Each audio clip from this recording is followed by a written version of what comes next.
Hello guys! Hello! This is for Gemini. Gemini, welcome dito sa aking channel, Kapalaran 888. Welcome! Alamin natin kung anong messages, vibration, gabay, energy para sa inyong lahat, Gemini. So, number 3, 3 of Diamond, and number 48, 8, 9, 10, 11, 12, and 3. So, 33 siya. So, dito sinasabi ng baraha na there's a Gemini na dalawa siya. Dalawang klase ng Gemini ang nakikita natin. Isang Gemini na maraming pera, isang Gemini na namumroblema about sa pera. So, please comment down below kung nasaan ka dyan.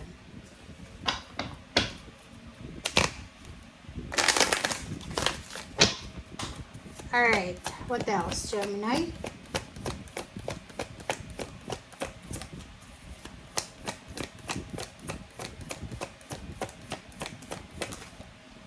Okay, so, unexpected income. Wow.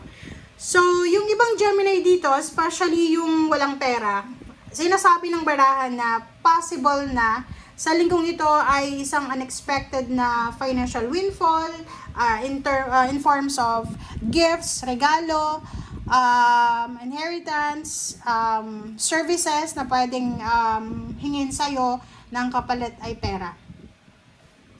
Okay, let's check.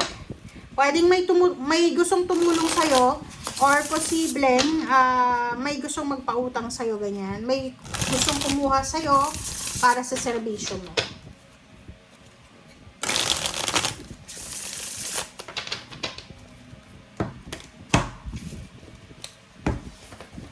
Okay, so. Okay, first card natin, Gemini, is the Hangman na reverse. Oh, wow. 6 of Wands. And then, Queen of Coins. Puro pera to. Trabaho, pera. Relationship. And sa ilalim mo dito ay the Hermit and Page of Coins and Emperor. Okay, so wag kang masyadong maging hard sa sarili mo. Kung nagbabakasyon ka sa linggong ito, mag-spend ka sa pamilya mo or sa kung nasan ka man ngayon, kung sino man yung nakasama mo ng time, kasi it's your time to relax, okay? Hangman, sinasabi ng bara sa'yo na yon, tingnan mo to. Sa linggong ito, as much as possible, kailangan natin na unahin ang ating personal na happiness, peace of mind, okay? So, this week, hahanapin mo yung mga kasagutan sa question mo sa sarili mo. Second is, hahanapin mo yung clarity, yung wisdom. Next is Page of Coins, pera. Sinasabi ng bara sa'yo, huwag kang masyadong mag-panic, mag-alala para sa future mo about sa money. Kasi future pa yun eh. And next card, especially yung iba na power, fame, power, wealth, ganyan. Huwag kang mag-aalala. Okay? Huwag kang mag-aalala and you need to, parang live in the present. Okay? Live in the present yung atake mo ngayon. Okay. Gemini. Sinasabi ng bara sa'yo dito na mayroong Gemini dito na isang hindi matuloy-tuloy na promotion, hindi matuloy-tuloy na travel, hindi matuloy-tuloy na change of career, hindi matuloy-tuloy na paglilipat bahay, ang posibleng matutuloy na. So, this week, maiisip mo yan eh. Na parang iniisip mo, kailangan kong ituloy siya as soon as possible. Gagawin ko talaga siya. Okay? In terms of money, sinasabi ng barahan na if you are, nagmamadali ka talaga, like, halimbawa, medyo may edad ka na, tapos hindi ka pa napopromote, nagmamadali ka na parang sinasabi mo, bago ka mag-retire, kailangan promoted ka na.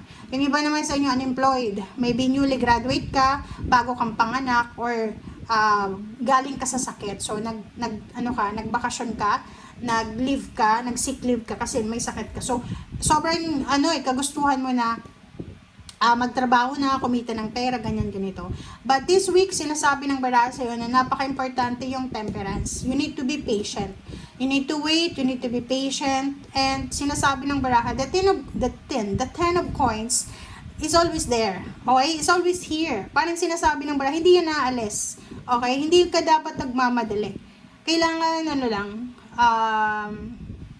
kalma ka lang. Okay? Kumalma ka lang, lalo na sa pera. understandable to.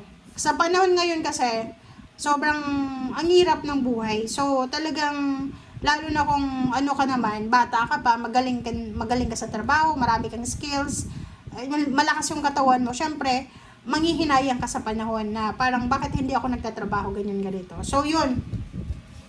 Huwag kang masyadong mag-alala, mag-panic tungkol sa pera. Tungkol sa future mo, huwag kang masyadong mag-panic para sa future. Okay?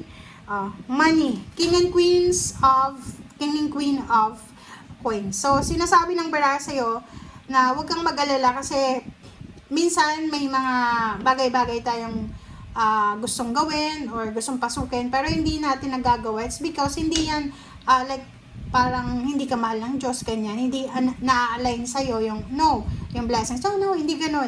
Ang sinasabi ng ganyan is, nangyayari yan, is either it's direction, redirection, it's either protection sa'yo ng universe. And may mas maganda, may mas malaking blessings ang darating sa'yo. Diba? Nakikita ko sure dito, na in order for you to reach sa 6 of Wands, kasi yung 6 of Wands, this is the victory. Yung parang financially and emotionally, achieve ka. Diba? So, sinasabi ng barahan na yung pagkakaroon ng financial and emotional success or victory, may mga bagay-bagay tayong pagdadaanan dyan. So, as long as na hindi ka sumusuko sa pangarap mo, kahit anong mangyari sa daan, papunta doon sa pangarap mo, okay lang yan. Part yan ng journey mo. Okay? Queen of Coins. High Priestess. Sabi ng bara, there's a hidden financial blessings coming sa'yo. Hidden pa siya, nakatago pa siya. Kumbaga, wala pa tayong alam. Nasa pa siya, nasa universe pa siya. Okay? Inihahanda pa lang sa'yo.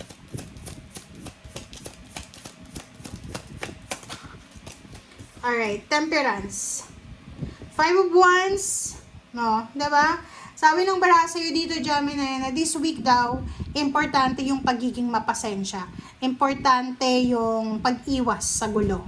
Kasi, ang linggong ito, dahil sa sobra mong stress, pwedeng ina-anxiety ka na, nade-depress ka, much better daw na umiwas tayo sa gulo. Kasi pwedeng, dahil sa nararamdaman nating galit or nararamdaman nating pagkainis or paghihintay, baka makakuha ka ng kaaway, kaargumento, or baka makakuha ka ng gulo. Okay? Sinasabi ng bara sa'yo dito na huwag kang mag-alala. Importante sa linggong ito na magpahinga.